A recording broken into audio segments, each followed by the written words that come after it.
Yo, yo, yo, what's happening everyone? Welcome back to another episode of Sports Talk with Elite Wagers. I am your host, Elite Wagers, and this is going to be another episode breaking down the EPL fantasy season-long game over on FanTeam. I've broken down the goalkeeper and defensive positions. I did the midfielders a couple of days ago, and now we're on to the forwards. So the big money makers in the Premier League. The high valued players all coming into this episode here.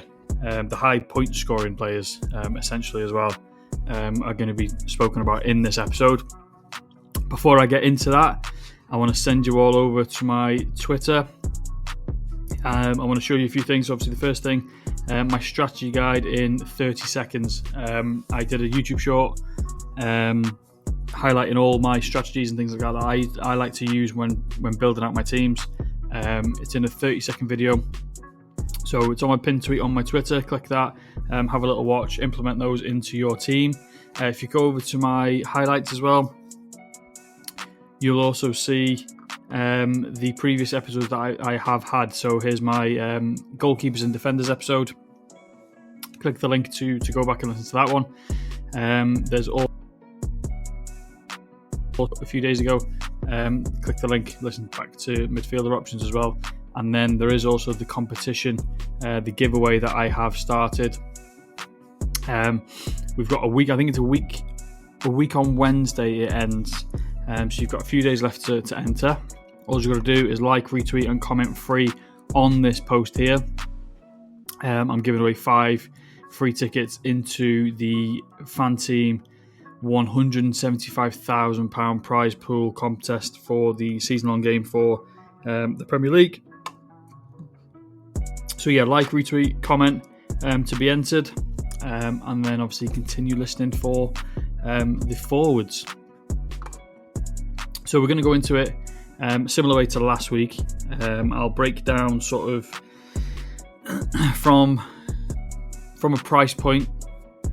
So premium value and honourable mentions, obviously premium picks being the ones that are the high valued players.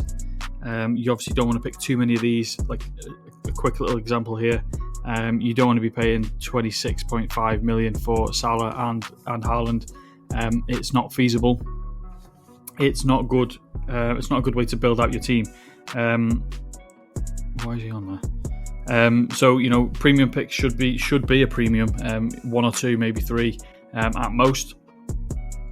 The value options, the average amount per player is 7.5 million. So the average sort of player under the value of the average type player. So players under 7.5 million, they have a higher upside and a low price, helping build out those teams. And then the honourable mentions will be players that have basically just joined teams where there isn't too many stats and things like that on those particular players, but we do know that they can have a big influence on the team, so there won't be too many stats on those players. But if you want to take a gamble, you could throw one of those 2 in from the get-go. So we're going to start off with Haaland. Erling Haaland had a bit of a down year last year. Obviously there was a few injuries for him, so he is slightly lower than we would have liked to have seen him last year. 181 total points, averaging 5.8. So he was the 5th highest in total points for a forward position, and he averages the 2nd most per game from a forward as well. So he didn't do too bad, even though he missed a couple of games. He is the penalty taker, which is become a standard for his points for the last couple of years. He does average 88 minutes as well, so it very rarely comes off. Obviously, as you can see there, his minutes are slightly down due to those injuries. 25 goal contributions in the Premier League last year. Again, maybe a few more if he didn't miss injuries. 10 clean sheets as well. But he averages 3.5 shots per game with 1.8 on target, so he's always in and around the goal. He does also always have those opportunities to score goals with his shot contributions. He does have a slightly favourable start to the season as well. I don't know if you can see it on here. No, we can't. I'll have a look. I'll show you deep. Oh, there you go. Fixtures matrix there. So Man City, they do have a slightly favourable opening sort of 10 games. I don't have it the same colour-coded scheme as this. I have them playing 2 hard games, 6 medium and 2 easy. But, again, favourable for Man City and for Haaland in that respect. The second one, which probably is going to be my attacking pair, if I'm honest, I can't see any other 2 players scoring many higher than Haaland and Watkins. Ollie Watkins, 9.5 million, so he is a premium pick. But as you can see, he was significantly higher than a lot of the forwards within the Premier League last year. He had the 7th most total points in the league with 186. Averaging 4.9 per game, which is the 6th most from a forward position. Takes penalties, so he's a penalty taker as well, given that extra boost for a potential goal. He also missed time last year, his minutes being way down than what we're used to seeing. A total of 24 goal contributions with another 10 clean sheets for him. Averaging 2.7 shots with 1.2 on target. So again, just same as Haaland, he has the opportunities for extra goals and things like that based on his shot intake. Averages 83 minutes per game. Similar position to Haaland in terms of fixtures as well. If we can just go back to the fixtures here for the matrix, you're going to see a lot of the same colours here. Yellow across there means medium. Me personally, I have 2 hard, 6 medium and 2 easy. So again, a favourable matchup for the striker in Ollie Watkins. The next one I'm going to go for is Dominic Solanke. You can see he's listed as a maybe at the moment. He's missed a few preseason games down to injury, but 7.5 million puts him right on the brink of the value option. He is dead on the average price per player within this contest, but he does have lower stats and things like that than a lot of the people that will be playing ahead of him. So obviously, as you can see here, there's a lot of forwards that are higher than Solanke. He had 108 points last year, averaging 4 per game as well. Not the best, obviously, but there is going to be a little bit of an upside to Spurs this year. I don't think they do as badly as they did last year. He averages 87 minutes, so he very rarely comes off the field. He only had 14 contributions in the last season with 4 clean sheets. Averaging 2.4 shots with 1 on target per game. But again, I expect them to be a lot better than they were last year. I think Solanke, if he is fit and he does lead the line, I think he can be a very, very good pick for Tottenham. Fixture schedule, however, favours Tottenham in the first 10 games massively. Again, I have a different colour scheme, but you can see there they don't play a necessarily hard team for a long, long time. I've got them down to having 1 hard, 5 medium and 4 easy within the first 10 games. Obviously the hard being the Man City game there. But playing Burnley, Bournemouth, West Ham, Brighton and Wolves on the other side of those. And who's that on there? And Leeds as well. So they could have a very, very good start to the league with Dominic Solanke. And then again, similar thing. If it's not Solanke, Richarlison should be a good contributor for them as well. Moving on to my next one, it's going to be Chris Wood. Chris Wood, same price, 7.5 million, so he's right on the average price per player. Chris Wood, technically the second best striker in terms of points last year. 200 points, which is the 5th most in the league, second from a forward. Averaging 5.6 per game, which is the 7th most in the league. And again, he's right up there with the best strikers again.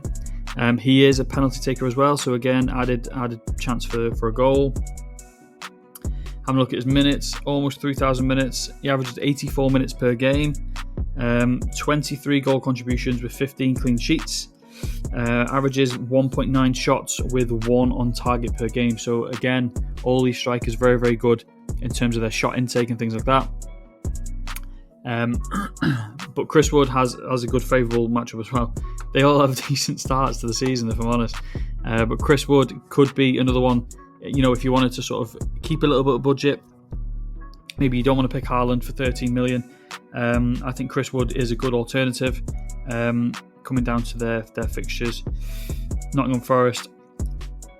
I had this game here as a hard game. I'm not sure why it's a medium game ranked on here, but just looking at those first 6 games: Brentford, Palace, West Ham, Arsenal, Burnley, Sunderland. That's a very favourable first 6 games. They could easily win 5 out of those 6 games. But for me personally, 2 hard, 5 medium, 3 easy. I think they can get off to a very good start. And obviously, pre-season they haven't been too good. They've lost the last couple of games against lower league sides, but obviously heavily rotated teams. But Chris Wood is one of those guys that needs to be back to his best for them to succeed within the season. We're now on to the value pick, the true value picks. Let's see where we are for the first value pick. Here he is, Larsson. Signed on a permanent deal for Wolves. Obviously, he was there on loan last year. Played very, very well for them last year. As you can see here, they obviously had Cunha up front last year, who was their leader. Strad Larsson just behind him at a significantly lower price as well. So 6.5 million. So he's a value pick. 145 points last year. That's the 9th most from a forward. Averages 4.1, which is the 12th most from a forward. So him now being the lone striker and the lone forward for Wolves is going to benefit him a lot, in my opinion. He averages 86 minutes, and that is obviously while he had Cunha there with him. So he actually had just 9 minutes less than Cunha. He had 18 goal contributions in total, 7 clean sheets.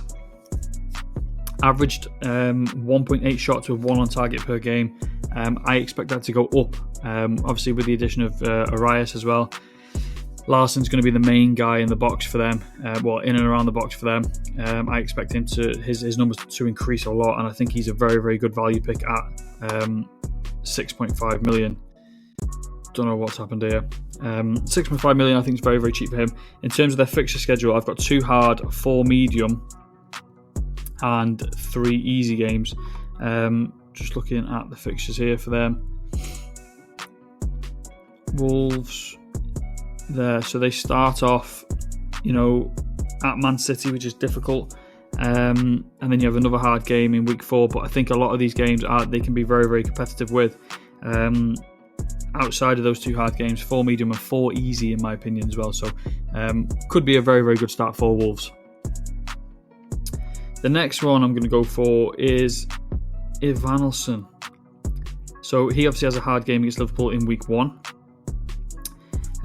But again, he's sort of the main guy for Bournemouth in that striker position. Played very, very well last year. 128 points, which is the 11th most from forward position. Averages 4.1, which is the 13th most by a forward position. He is going to be on penalties. I see him on the second there, but I think he has overtaken Kluivert for penalties as well. So he could be on penalties a lot of the time. Obviously missed a bit of time last year. Averages 82 minutes per game. 15 goal contributions with 11 clean sheets. Averaging 2.6 shots with 1.1 on target per game. So getting a shot on target per game. Bournemouth are one of those teams that are very, very sneakily good for attack and returns. Last year they were one of the best teams for goals scored.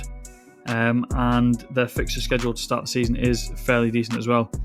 Bournemouth played Liverpool in the first game, obviously, as I said. After that, they got some games they can be very competitive in. Wolves, Tottenham, Brighton are the 3 games that I've highlighted for Evanilson.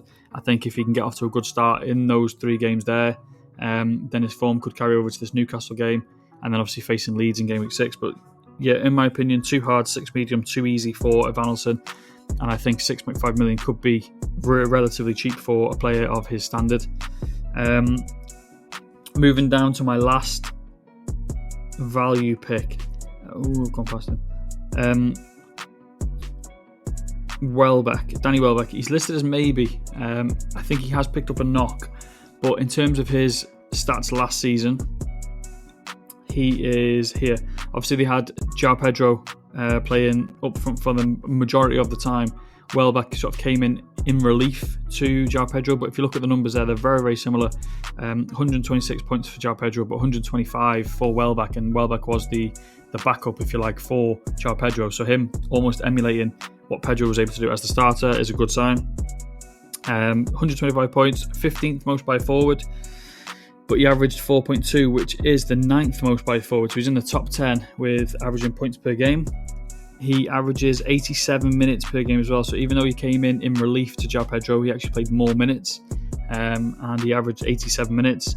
15 goal contributions for Welbeck, 7 clean sheets. And in terms of his shot contributions, he had 2.5 shots with 1 on target per game. So, again, he's going to be the main guy for them up front. If he does start, maybe he is injured, I'm not sure. He should be on penalties as well. I'm not sure why he's third in line on this, but he should be on penalties. Maybe not on free kicks, in my opinion, but penalties should be a definite. Welbeck has a decent fixture schedule. Could be touch and go, obviously. Here, Man City, Chelsea, so the 2 hard games. Other than that, I think they've got 7 medium and 1 easy. So Fulham, Everton, Bournemouth, Tottenham are the medium games in the first 6. Similar to Strad Larsen and Banelson, all these players here are in the same boat where they're going to have to start off very, very well, playing some difficult games within the first couple. But these guys are going to need to be on form to sort of help their teams get some well-earned points within the first couple of games of the season. At 6.5 and 6 million, I think they're very, very good for budget players trying to budget out your team. Maybe that will allow you to pick sort of Salah, Haaland with maybe 1 or 2 of these guys. But in terms of some honourable mentions, Gyökeres is high on my radar. He's a wait and see for me. He's obviously very prolific, 84 goals last season for Sporting. He may need some time to adapt for Arsenal in the Premier League, but he's a good sort of cheaper option if you compare him to Haaland and Isak, being significantly priced lower than Haaland. João Pedro is another one on my radar. Chelsea have a very, very good schedule in the first sort of 10 plus games, but in my opinion, are they going to start Pedro or Delap? I think João Pedro looked very good for Chelsea in the pre-season games, especially in the Club World Cup. He sort of fit straight into that team, and obviously he was a top striker for Brighton last year. But yeah, does he start or does Delap start? I do like Delap as well, so similar thing for Delap. Ipswich's best player last year, got the move to Chelsea, played well in the Club World Cup, so it's a wait and see on me for which one of those two gets more times within the first couple of games. Another one I'm looking towards, and I've looked at pre-season, is Beto. 6.5 million makes him a bit of a value pick as well. He's the main striker on the books for Everton. He's got a good first 10 fixtures, only playing 2 hard teams. Obviously opens out to Leeds. Hasn't done too much in pre-season, but he is their main sort of striker. There's not going to be many other strikers that are going to be this low priced for a starting position for a team that are looking to be on the top of the table. Going back up in price again, Cunha. Cunha's a touchy one for me, 8 million. If he was a midfielder, I'd probably take a stab at Cunha. But being 8 million for a forward, I'm not too sure, especially for the first 10 games for Man United are very, very difficult. He had the 11th most points last year in terms of fantasy, with averaging 5.4, which is the 8th most. 22 goal contributions, obviously, as well. But I just think he can be sort of. I think it's a bit of a high price for Cunha. He's not playing as a forward for Man United. He's playing in that sort of number 10 role with Bruno. So he's not really playing as a forward. He's not going to be in and amongst the goals a lot as he was last year for Wolves, I don't think. So honourable mention, but a bit unsure. I'd like to see how he plays out. Similar position for Højlund for Man United, wherever he is. Højlund. If they do get Šeško, it might be a battle between Højlund and Šeško for me for who starts up front for Man United. But yeah, there's a lot of good players that are in and around the league now. Obviously, as I mentioned, Delap and Pedro are 2 that I'm monitoring closely. Ekitike as well for Liverpool. I'm looking at, he's played very well pre-season. I'm looking at him a lot. But again, I'd like to see how they deploy him within the season. So there's a lot to think about in this forward position. But I do also believe I've sort of nailed down the top picks for a lot of these positions, and in the premium bracket and the value bracket. I do want to quickly mention Brozier and Gehi there. I think that's how you say his name. I don't even know. This one here, Mark Gehi. I have no idea. But these two have just moved from Chelsea to Sunderland and to Burnley. So they are priced at 5 million and could potentially go straight into their first team lineup for the new respective clubs. 5 million for a starting striker within those two teams could be very, very good. And if you look at the fixtures as well, I don't think they're too far off being fairly competitive. So when you look at there for Burnley, they play 2 hard games. Man United I've put as medium, Sunderland easy. But those games there, they could be very, very competitive in. Similar for Sunderland, they don't play a hard team, but they do play Wolves and Nottingham Forest within those first 6 games. So, it could be an ideal value, a very good value pick to help you get sort of Haaland and a Salah within your team with a 5 million striker. On the forwards within the EPL Fantasy Season-Long game over on Fanteam, I do have another episode planned for a few days, maybe into next week, where I'm going to be doing a team reveal. And I'll sort of break down why I've made those particular picks for each position based on values and basically all my strategies put into one team, and why I've made those picks based on strategies, fixtures, last year's stats, all those kind of things. So I'll do a team reveal, with all those things, those factors included. In the meantime, obviously, as I've mentioned already, head over to my Twitter. You can enter that giveaway that I've mentioned as well, where you have to like, retweet, and comment free on the post. You can click on my articles, my highlights within my Twitter to see that. I don't know why this is taking so long to load. But it will be on here somewhere. Wherever it highlights, right, here we go. Just scroll down on the highlights, it'll be there. You'll see a nice big graphic for it. There it is, 5 free tickets being given away for the £175,000 fantasy season-long game over on Fanteam. Like, retweet, comment free on this post only to enter. If I like your comment, you have been entered. So as you can see here, I've liked comments there. All the comments entered. As well as that giveaway on my Twitter, I want you to all head over to my YouTube. You can look back at all the episodes that I've done so far. So I've done a full Premier League breakdown where I break down every team's chances and things like that, and my predictions for the league, where I think they're going to finish up in the league table. I've also done, obviously, these episodes here where fantasy football midfielders guide. So these two here, midfielders. This one is the audio, this one is the video. Same here for defenders and goalkeepers. Defensive audio there, defensive video there. Similar thing here, breakdown for the Premier League predictions, where I think they're going to finish, all those kind of things. You can listen back and watch back to these here. I've also done a few YouTube shorts where I've highlighted a few players, obviously so far. Saliba, Salah, forwards will be coming out. A quick guide on midfielders, defenders, goalkeepers, etc. So just head over to my YouTube. Drop me a subscribe, like some videos, comment as well. Let me know who you're picking, who you like, who you don't like. Do the same on Twitter. Follow, like, subscribe, retweet, everything and everywhere on all forms of social media. Help me grow a little bit. The more I grow, the more people I can help out. So that's the end goal, is to try and help everyone within the fantasy scene, even in the betting scene as well. I'm going to be doing an episode next week, as I said, breaking down all the strategies and things I do for fantasy. I'll also be doing a little segment for the betting side of things as well, how I come up with my particular bets, what the bets are, a few season-long bets as well. I'm going to be placing. So don't miss out on next week's episode. Make sure you follow on Twitter. Turn notifications on Twitter and YouTube after subscribing, so you do not miss a single one of these episodes. So that's me.